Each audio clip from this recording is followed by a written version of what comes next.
deserves.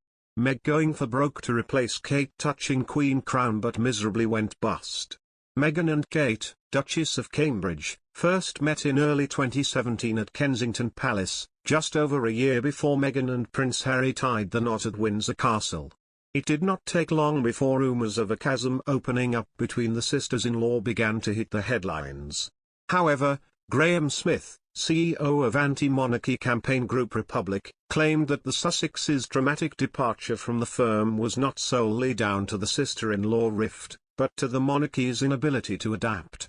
He told, "It shows that they struggle to accept anybody into the family from outside, unless they are willing, as Kate has been, to completely subsume themselves to pre-existing ways of behaving."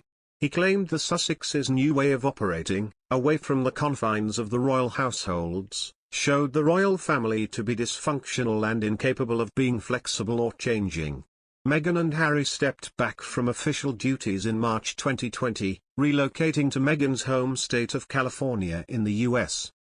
They are now not permitted to use their former HRH titles, but to retain their titles of Duke and Duchess of Sussex.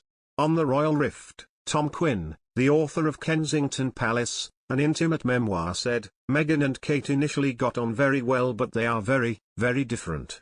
He compared the approaches and personalities of the two duchesses, pointing out the differences that could have sparked animosity.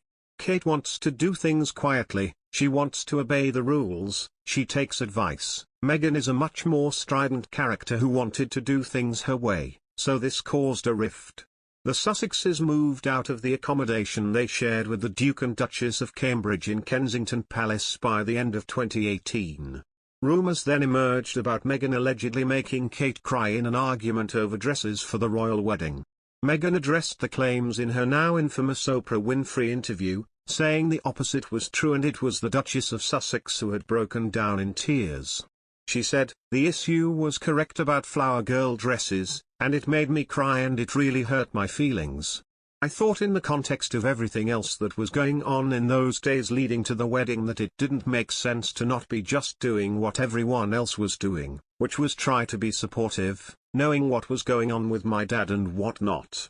She added that she didn't think it's fair to dig into the details of the spat, but that she maintained her opinion of Kate as a good person.